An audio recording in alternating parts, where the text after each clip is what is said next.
azata khoi pasien semte jesu mito na khut taklamu konglen masahi tuni na kongla sak ding a hi le pen nungkala kapua a hi a hi ning ngiat a ding ina hilai muna pu kampu ina khen tak chegina pasien tunga ka kia pa toina to kilom pasien na semte chi hi na imi wasatena atel ke khak le china athu tom chi konggen ding a kala pen minute ni de lang khong be khilel de man na lungdam na thu Isaac thế na ding cụm đại ngã thế na ding tang thu pha hong puak mi ma sate pa toy na kong piao hi de sang na le it na tak to ve na lai na tak to nong tu khai chi go man pha hang ina ga tampi mu the in om ta hi chorus pasian sa thau ni siam pi khem peo za tang na le pa toy na kong piao hi kum so tang bang hong dam ding in to pan thu phang pe ta hen was thum na a tang thum na a natu te u lampia lo nang thuma lampia hong kha na khe ma u na sul nungu ko hong zui to zel nung tang lina a ana na sep saku pasian tunga na chi tak na u hangin ko na ta ten ko na mi ten thupa tampi na sang ung e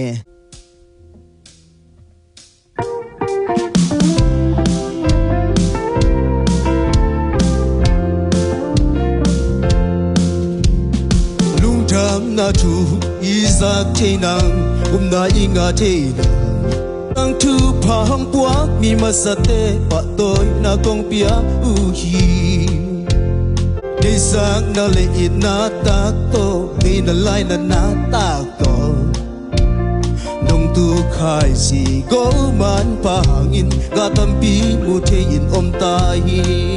pa sian sa thang nil siam pi kem peo sa tang na le pa toy na kong pia u hi kum so tang bang hong dam ding to pan tu pa hong pia he pa sian sa thang nil siam pi kem peo sa tang na le pa toy na kong pia u hi kum so tang bang hong dam ding to pan tu pa hong pia he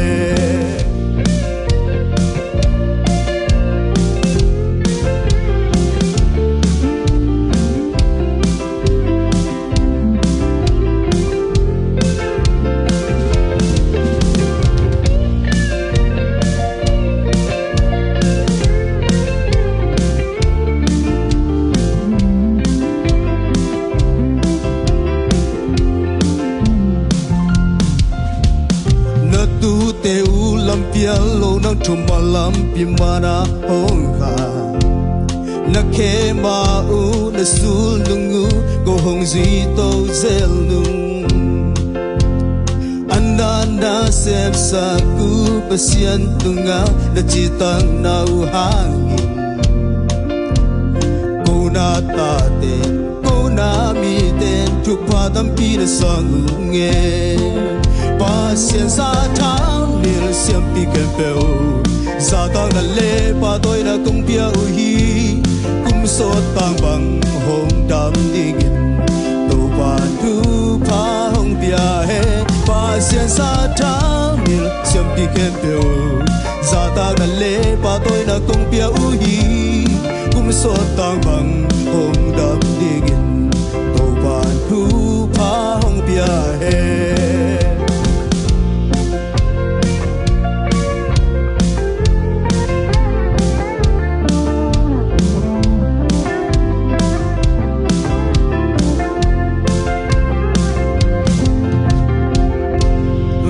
to ba thanai ta hen